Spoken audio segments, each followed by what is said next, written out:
ചോദ്യം, താങ്കൾ സിൻഡിക്കേറ്റ് അംഗമായിട്ടുള്ള കേരള സർവകലാശാലയിൽ എന്റെ അറിവനുസരിച്ച്, തെറ്റാണെങ്കിൽ താങ്കൾക്ക് തിരുത്താം, 13,000-ലധികം ബിരുദ സീറ്റുകൾ ഒഴിഞ്ഞു കിടക്കുന്നുണ്ട്. ശരിയാണ്?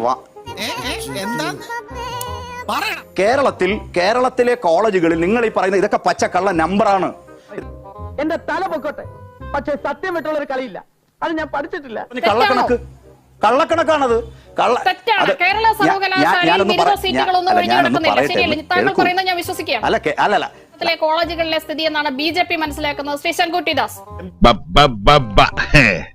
കേട്ടോ, ഞാൻ ഔദ്യോഗികമായിട്ടുള്ള കണക്കുകൾ കേരള സർക്കാരിൽ നിന്ന് തന്നെ സമാഹരിച്ച, മാധ്യമങ്ങൾ പ്രസിദ്ധീകരിച്ചിട്ടുള്ള ഔദ്യോഗികമായിട്ടുള്ള കണക്കുകൾ കയ്യിലുണ്ട്. ഞാൻ വേണമെങ്കിൽ ഒന്ന് വായിച്ച് കേൾപ്പിച്ചു തരാം. നമ്മൾ ഈ നാണം കേട്ടല്ലോ. കേരള സർവകലാശാലയിൽ ആകെ 35,821 സീറ്റുകളാണുള്ളത്. അതിൽ 13,974 സീറ്റുകൾ ഒഴിഞ്ഞു കിടക്കുകയാണ്. MG സർവകലാശാലയിൽ 55,644 സീറ്റുകളാണുള്ളത്. അതിൽ 30,352 സീറ്റുകൾ ഒഴിഞ്ഞു കിടക്കുകയാണ്. കാലിക്കറ്റ് സർവകലാശാലയിൽ 92,501 സീറ്റുകളാണുള്ളത്. അതിൽ 32,566 സീറ്റുകൾ ഒഴിഞ്ഞു കിടക്കുകയാണ്. ഞാനൊരു നഗ്നസത്യം പറയട്ടെ, എനിക്കൊന്നും ഓർമ്മയില്ലാട്ടാ. കണ്ണൂർ സർവകലാശാലയിൽ 23,149 സീറ്റുകളാണുള്ളത്. അതിൽ 8,660 സീറ്റുകൾ ഒഴിഞ്ഞു കിടക്കുകയാണ്. ഈ ഇരിപ്പിൽ അങ്ങോട്ട് സമാധിയായാൽ മതിയായിരുന്നു. അങ്ങനെ ഈ 4 സ്റ്റേറ്റ് പബ്ലിക് യൂണിവേഴ്സിറ്റികളിലായിട്ട് 85,552 സീറ്റുകൾ ഇത്തവണ വേക്കന്റ് ആണ്. 2020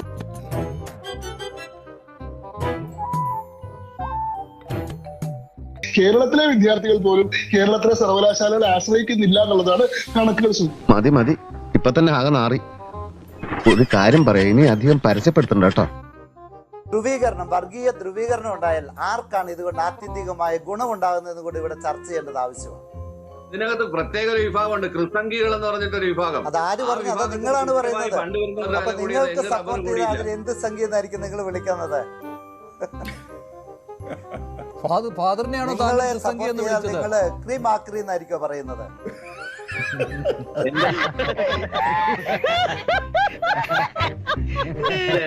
അല്ല, അദ്ദേഹത്തോട് ചോദിക്കാനുള്ളത്, അപ്പൊ മാർക്സിസ്റ്റുകാരെ ഞാൻ ഏതെങ്കിലും കാര്യത്തില് സപ്പോർട്ട് ചെയ്താൽ നിങ്ങൾ എന്നെ ക്രീം ആക്രി എന്ന് വിളിക്കുമോ?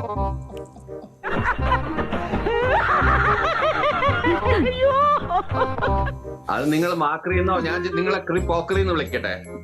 അപ്പൊ സംസാരത്തിലല്ല നമ്മൾ കൃത്യമായിട്ട് വളരെ കാര്യഗൗരവമായിട്ട് ഒരു വിഷയത്തെ അതിന്റെ മാന്യതയും അതിന്റെ സ്റ്റാൻഡേർഡും ശ്രീജിത്ത് പണിക്കർ സാർ പറഞ്ഞ നിങ്ങൾ കേട്ടില്ലേ? കൃത്യമായ വിവരങ്ങളാണ് അദ്ദേഹം. അങ്ങനെയാ വിവരമുള്ളവര്. വേട്ട ഈ സംഘപരിവാർ പ്രസ്ഥാനങ്ങൾ നടത്തുന്ന വേട്ട ഇവിടുത്തെ സാധാരണക്കാരനായ ക്രിസ്ത്യൻസിന് അറിയാം. അതിനെയൊന്നും ഇത്തരം സിനിമകളൊന്നും കാണിച്ച് കണ്ണിലൊന്നും പൊടിയിടാനൊന്നും പറ്റില്ല. ഇവിടുത്തെ സാധാരണക്കാരായ ക്രിസ്ത്യാനികളുടെ തലയിൽ ആളുതാമസമുണ്ട്. നിങ്ങൾ അത് പറഞ്ഞു തരേണ്ട ആവശ്യമില്ല. ഈ ഇരിപ്പിൽ അങ്ങോട്ട് സമാധിയായാൽ മതി. ഞങ്ങൾക്ക് ബുദ്ധിബോധമുള്ളവരാണ്. ഞങ്ങളുടെ വിശ്വാസത്തെ സംരക്ഷിക്കാൻ ഞങ്ങൾക്കറിയാം. നിങ്ങൾ അതിനകത്ത് ജാമ്യം പിടിക്കേണ്ട ആവശ്യമില്ല. തല്ലരുത് അമ്മാവ ഞാൻ നന്നാവില്ല എന്ന് പറയുന്നവർ എന്ത് ചെയ്യാനാണ്? നമ്മൾ അവരെ അവരുടെ വഴിക്ക് വിടും. അല്ലാതെ അവിടെ കയറി നമ്മൾ ഇത് പ്രദർശിപ്പിക്കാൻ പാടില്ല എന്ന് പറഞ്ഞിട്ട് എന്ത് ബാലിശമായിട്ടുള്ള ഇതുപോലൊരു ആക്ഷേപം ഞാൻ എന്റെ ജീവിതത്തിൽ കേട്ടിട്ടില്ല. ഇവന്റെ സ്ഥലത്ത് ഞാനായിരുന്നെങ്കിലേ ആത്മഹത്യ ചെയ്തേനും. ഒന്ന്, കമ്മ്യൂണിസ്റ്റ് പാർട്ടി എന്ന് പറയുന്നത് ഒരു രാജ്യത്ത് മാത്രമുള്ള പാർട്ടിയല്ല. ഈ അറബിക്കടലിൻ്റെ അറ്റത്തുനിന്ന് അറബിക്കടലിന് ഉണ്ടല്ലോ, അറബിക്കടലിനക്കരെ BJP ഉണ്ടാവില്ല, കമ്മ്യൂണിസ്റ്റ് പാർട്ടി ഉണ്ടാവും.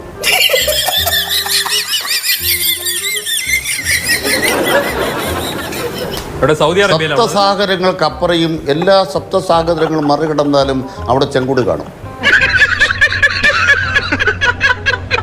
പൊട്ടന്ന ലോക പൊട്ടനാണ് സൗദി അറേബ്യയിൽ കാണും.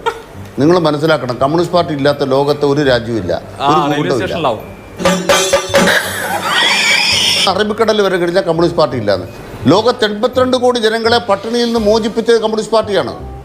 അവിടെ കമ്മ്യൂണിസ്റ്റ് പാർട്ടി എന്ന് പറയുന്നത് കേരളത്തിൽ മാത്രമുള്ളതോ ഇന്ത്യയിൽ മാത്രമുള്ളതോ അല്ല, ഒരു ലോക രാഷ്ട്രീയത്തിന്റെ ഭാഗമാണ്.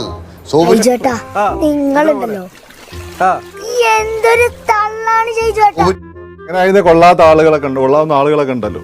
ആ ഷെമാ മുഹമ്മദ് ആളുകളൊക്കെ ഉണ്ട്, കൊള്ളാവുന്ന ആളുകളൊക്കെ ഉണ്ടല്ലോ. ആ ഷെമാ മുഹമ്മദ് ഇതൊക്കെ വന്ന് ചാനലിൽ അടികൂടി പോയെങ്കിൽ പോലും ഈ ഷെമ നല്ല രീതിയിൽ കാര്യങ്ങൾ പ്രസന്റ് ചെയ്യുന്ന ഇംഗ്ലീഷ് ഹിന്ദിയൊക്കെ അറിയുന്ന ഒരു ലേഡിയാണ്. ഒരു അത്രയും വേണം കുറച്ച് കടുപ്പത്തിരിക്കട്ടെ. അമ്മാവിനെയൊക്കെ ഇട്ട് വർപ്പിക്കുന്ന കണ്ടിട്ടുണ്ട് ദേശീയ ചാനൽ. ശ്രീത്തുമായിട്ട് മാത്രമാണ് ഒരു പ്രശ്നം കുറച്ച് പരിക്ക് പറ്റിയിട്ടുള്ളൂ. അപ്പം പിന്നെ അപ്പൊ അവരെ പക്ഷെ സീരിയസ് ആയിട്ട് പറയാനല്ലേ വേണ്ട കണ്ടാത്തോണ്ട സീരിയസ് ആയിട്ട് പറയാൻ അവര് കൊള്ളാവുന്ന ഞാൻ അവരെ രാഷ്ട്രീയമായിട്ട് അവരുടെ അഭിപ്രായ വ്യത്യാസങ്ങൾ ഉണ്ടെങ്കിൽ പോലും ഷെമാ മുഹമ്മദ് അവർക്ക് ദേശീയ തലത്തിൽ വെക്കാൻ പറ്റിയ നല്ലൊരു ഫേസ് ആണ്. ധർമ്മേന്ദ്രയുടെ ചില സമയത്ത് തമാശ കേട്ട ചിരിച്ചിട്ട് ദിസ് ഇസ് അൺകോൺസ്റ്റിറ്റ്യൂഷണൽ. ഇത് കോൺഗ്രസ് പാർട്ടിയിലെ പറയുന്നത്. ഞാൻ ചോദിക്കുന്നു, ഇന്നത്തെ ഈ കുട്ടികൾ, കേരളയിലെ കൊച്ചുങ്ങൾ, ഇന്ത്യയിലെ കൊച്ചുങ്ങൾ മറുപടി എന്താണ്? എന്ത് ഭ്രാന്താണ് ഇയാള് പറയുന്നത്? സന്ദീപ് ഷമാ മുഹമ്മദ് ആ ചോദ്യത്തിനുള്ള മറുപടി ദയവായി എന്ന് പറയൂ. സമാധാനം പറഞ്ഞാൽ മതി, ചരിത്രം പറഞ്ഞു നിൽക്കാൻ സമയമില്ല. ഇപ്പൊ ഞാൻ ചോദിച്ച സ്പെസിഫിക് ആയുള്ള ചോദ്യത്തിന് കുറിച്ചൊക്കെ സംസാരിക്കാം. ന്യൂസ് അവറിൽ 2-3 ദിവസം നീറ്റ് ചർച്ച ചെയ്തതാണ്.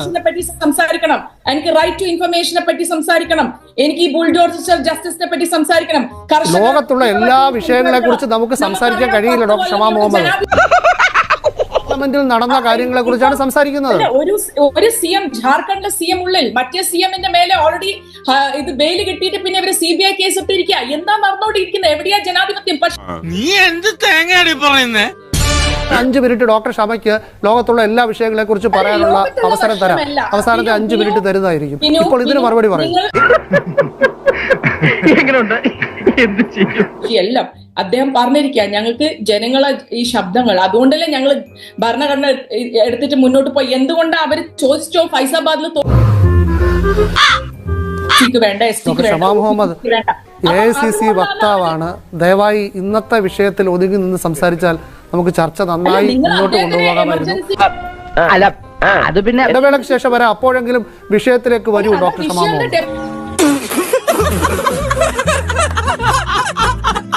ജയിച്ചുകഴിഞ്ഞാൽ ഭരണഘടന ഉയർത്തിപ്പിടിക്കും എന്ന് അന്ന് പ്രമുഖ ഭരണഘടനാ വിദഗ്ധനായ രാം ജത്മലാനി പറഞ്ഞു, ഈ ഭരണഘടന ഉയർത്തിപ്പിടിക്കുക വെച്ചാൽ കൈകൊണ്ട് ഉയർത്തിപ്പിടിക്കുന്ന കാര്യമല്ല,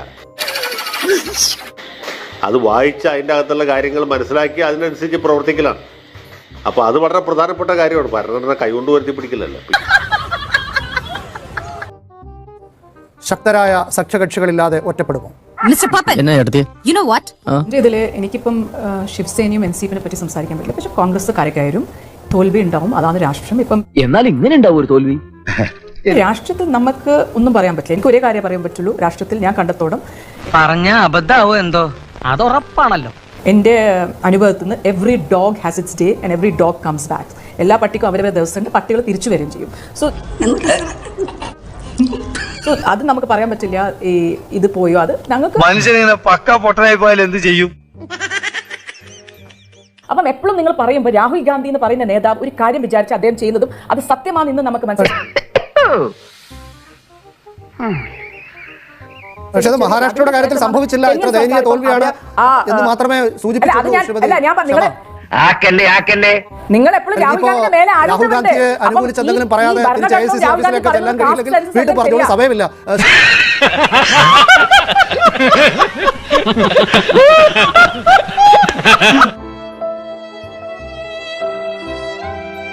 നടന്ന ഹരിയാന മഹാരാഷ്ട്ര സന്ദേശം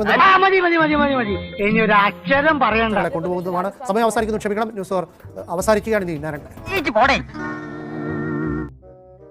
കോൺഗ്രസിനെ ഈ ഗതിയിലാക്കിയ കേജ്രിവാളിന്റെ തകർച്ചയിൽ സന്തോഷമുണ്ടോ എന്ന് ചോദിച്ചാൽ സന്തോഷമുണ്ടാകും. എന്നാൽ BJP അധികാരത്തിൽ വരുന്നതിൽ സങ്കടമുണ്ടോ എന്ന് ചോദിച്ചാൽ സങ്കടം ഉണ്ടാകും. വല്ലാത്തൊരവസ്ഥയാണോ കോൺഗ്രസിന്? എന്നതല്ലേ ഇതിങ്ങനെ പോയാ എന്നതാവല്ലേ? പ്രധാനപ്പെട്ട കാര്യം ഇപ്പോഴും 0 സീറ്റാണ്. 0-ൽ കോൺഗ്രസിന് ഹാട്രിക് ആണ് ദില്ലി. എനിക്കിതൊക്കെ ഒരു ത്രില്ലായിട്ടാണ് തോന്നുന്നത്. ഒരു വലിയ യുദ്ധം ജയിക്കണമെങ്കിൽ ചെറിയ ചെറിയ യുദ്ധങ്ങൾ നമ്മൾ തോൽക്കണം.